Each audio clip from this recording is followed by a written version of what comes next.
Olá! Hoje vamos começar o curso de Termoquímica e na aula de hoje vamos falar sobre o conceito de entalpia e algumas coisas bem interessantes que dele decorrem.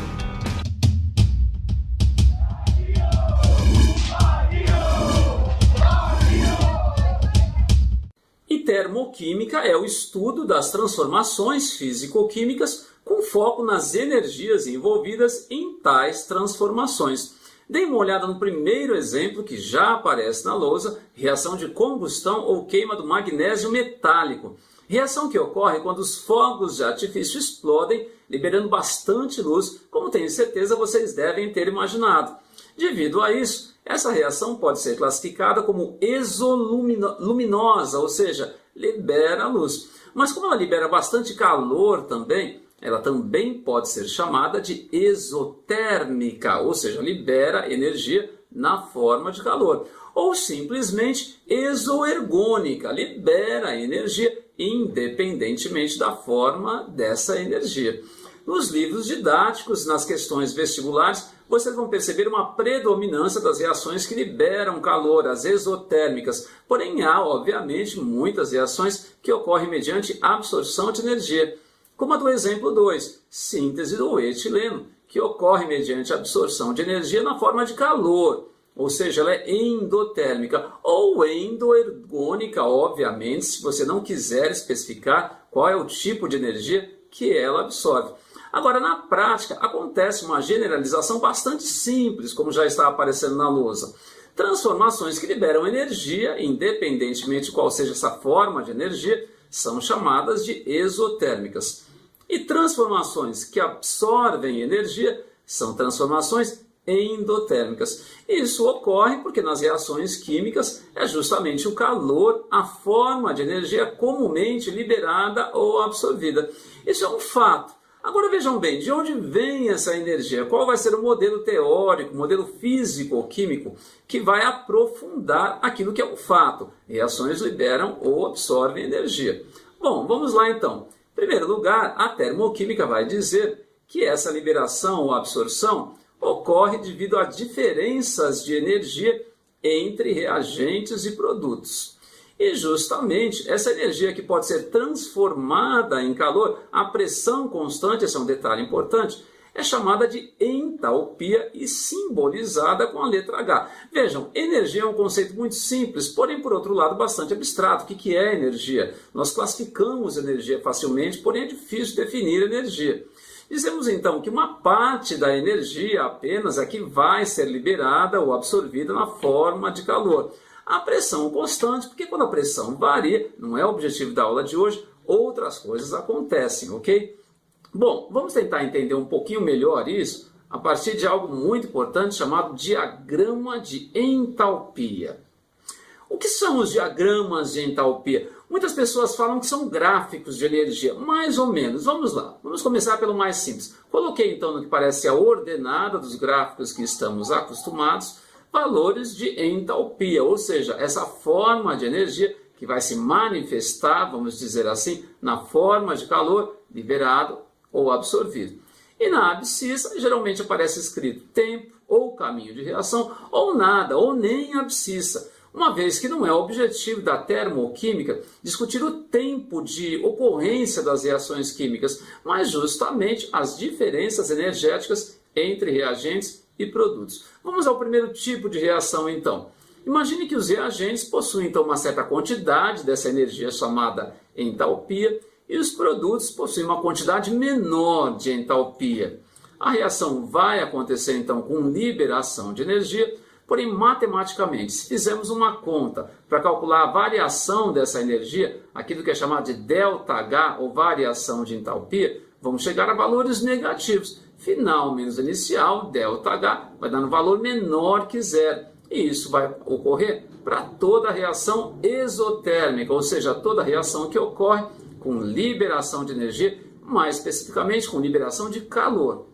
Para as reações endotérmicas, vamos ter diagramas opostos. Vamos dar uma olhadinha então. Nas endotérmicas, vamos ter os reagentes com uma quantidade de entalpia e os produtos com uma quantidade maior. De modo que na transformação, vai acontecer, obviamente, uma absorção de energia, uma absorção de calor, já que o calor é a forma mais comum de energia envolvida nas transformações químicas. Se fizermos a conta, então, final menos inicial, calculamos o ΔH, vamos ter valores positivos, ou seja, maiores do que zero, o que ocorre com toda a reação endotérmica.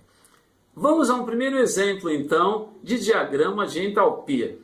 Combustão do metano, que já aparece equacionada e ocorre, como todas as combustões, de modo generalizado, com liberação de calor. Vamos construir um diagrama, então. Naquilo que parece a ordenada, na vertical, vamos colocar a entalpia, essa forma de energia, que geralmente é expressa em quilojoules. E naquilo que seria abscissa, eu não vou escrever nada. É muito comum não se colocar nada. Novamente, o foco está nas diferenças de energia. Temos então os reagentes, metano, CH4, mais 2 de oxigênio, com valor de entalpia. E os produtos, gás carbônico mais água, com valor menor de entalpia. De forma que nessa transformação vai haver liberação de energia, e que é expressa pelo ΔH, a variação de entalpia, que nesse caso vale menos 802 kJ, como está aparecendo na lousa. Veja, um erro muito comum, já visto em questões vestibulares, tem uma até na tarefa, cujo endereço já está na descrição do vídeo, ao final da aula vocês vão fazer com certeza. É muito comum aparecerem os valores de entalpia para reagentes e produtos. Isso conceitualmente é errado, não dá para a gente determinar o valor específico de entalpia para reagentes e produtos. O que dá é para determinarmos apenas essa diferença, uma vez que a diferença dessa energia, que é abstrata e que é chamada de entalpia, vai se manifestar no calor liberado ou absorvido.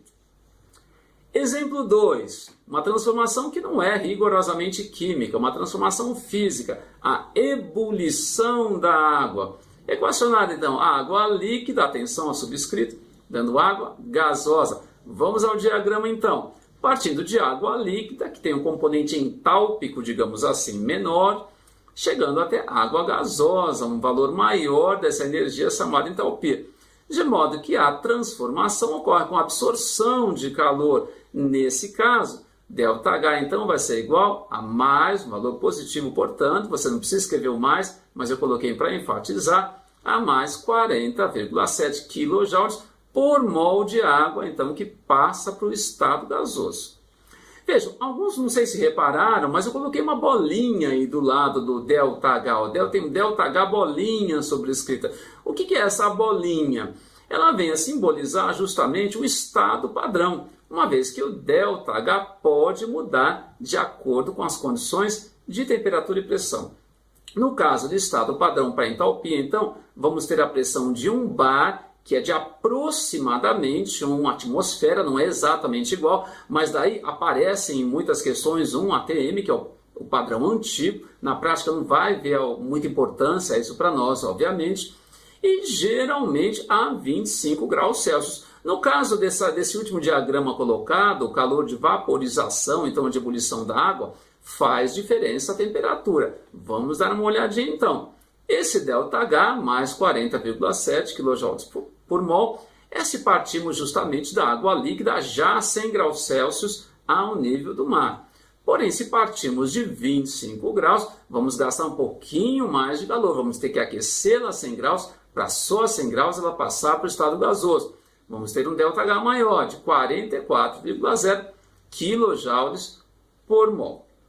Falando em mudanças de estado, vamos fazer um breve resumo, então, uma vez que muitas pessoas se esquecem de termos importantes. Vamos a ele, então, e vamos simbolizar, representar os diferentes estados energéticos, diferentes estados entálpicos, para cada um dos estados físicos. Vejam que eu não coloquei nem aquilo que aparece com a abscissa agora, eu coloquei só na vertical, aí o que parece com a ordenada, o valor de entalpia. Temos como estado físico de menor entalpia o estado sólido, valor intermediário o estado líquido e bem mais distante do líquido, estado gasoso. Vamos aos nomes das transformações. Nas transformações que ocorrem dos estados sólido para o líquido, ou seja, fusão, e do líquido para o gasoso, como é que chama do líquido para o gasoso? Ebulição ou vaporização. Temos então processos endotérmicos com ΔH maior que zero. Já no sentido oposto, ou seja, a transformação do estado gasoso para o estado líquido, muita gente esquece como se chama essa transformação, que é condensação ou liquefação, e também nas transformações dos estados líquido para o sólido, ou seja, nas solidificações, temos processos que liberam calor, ΔH menor que zero, processos exotérmicos. Cuidado para não chamarem a transformação do líquido para o gasoso de evaporação. Evaporação é uma outra coisa. É uma passagem bastante lenta dos estados líquido para o gasoso, abaixo do ponto de ebulição. Como, por exemplo, quando você coloca uma roupa para secar, ela não chega a 100 graus Celsius para secar. Ocorre um fenômeno de superfície que moléculas, de modo bem simplificado, vão conseguindo escapar bem longe do ponto de ebulição, ou seja, elas evaporam. Da mesma forma, existem algumas substâncias também que passam diretamente do estado sólido para o gasoso. O dióxido de carbono é uma delas, que a pressão ambiente passa diretamente do sólido, que é o tal do gelo seco, para o gasoso. Daí isso é chamado de gelo seco, ele não passa para o líquido. Essa passagem direta, então, dos estados sólido para o líquido, ou vice-versa, é chamada de sublimação. Já vi autores diferenciarem sólido para o líquido, sólido para o gasoso, sublimação, gasoso para o sólido, ressublimação. Porém, esse termo não é muito utilizado, está certo? E para terminarmos a nossa aula, um último conceito, na verdade uma outra forma de representação das reações químicas com foco nas energias. Uma forma alternativa, digamos assim, aos diagramas de entalpia. Na verdade, uma forma bem mais utilizada que os diagramas de entalpia, que não são difíceis de serem montados, porém que ocupam, obviamente, um certo espaço físico. Ao invés de informarmos, então, tais diferenças energéticas por diagramas de entalpia, basta escrever a equação química, como nós já estamos acostumados, e ao lado da equação química o valor associado ΔH. No caso da combustão do metano, temos então a equação CH4 mais 2O2, formando CO2 mais 2H2O, com ΔH, vejam, basta colocar um espaçozinho, escrever ΔH0, ou seja, no estado padrão, ou ΔH bolinha, como muita gente fala, igual nesse caso a menos 802 kJ por mol. Por mol de quem? Muitas vezes os alunos me perguntam. Olha, por mol de qualquer substância que apareça na equação química na quantidade de 1 mol. Nesse caso, então, temos 1 mol de metano, CH4, e 1 mol de CO2. Podemos dizer, então, por mol de metano, obviamente, o personagem principal dessa reação, que é uma reação de combustão, ou por mol de gás carbônico também. Não podemos entender nem por mol de oxigênio, nem por mol de água, uma vez que as duas substâncias aparecem nessa equação, as quantidades de 2 mols. Para deixar um pouquinho mais claro, vamos ao último exemplo, então, a reação que mostra a produção de ozônio a partir de oxigênio. Olha como ela está equacionada. 3DO2 formando 2DO3. ΔH igual a mais 294,4 kJ. Não tem por mol, uma vez que esse valor é para a reação de 3 mols de oxigênio, formando 2 mols de oxigênio. Se eu dividir essa equação por 2, aí sim eu posso colocar por mol de algumas substâncias. Vamos ver então. 3 meios de oxigênio, formando 1 mol de ozônio, com ΔH igual a mais 147,2 kJ por mol. Obviamente por mol de O3, temos 1 mol então. Se ao invés de dividirmos por 2, dividirmos por 3, vamos ter uma outra equação e outras quantidades, obviamente, eu vou ter o ΔH proporcional a isso. Se eu dividir por 3, vou ter que dividir por 3 também o ΔH.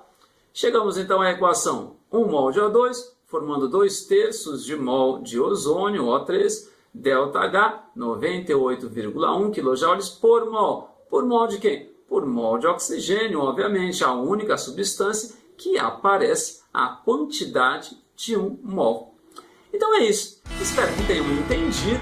Vamos ter mais algumas aulas envolvendo termoquímica. Na próxima aula, inclusive, vamos falar de uma coisa muito importante e simples, chamada lei de Hess. Porém, até lá, vocês têm uma tarefa a realizar, cujo endereço já está na descrição do vídeo.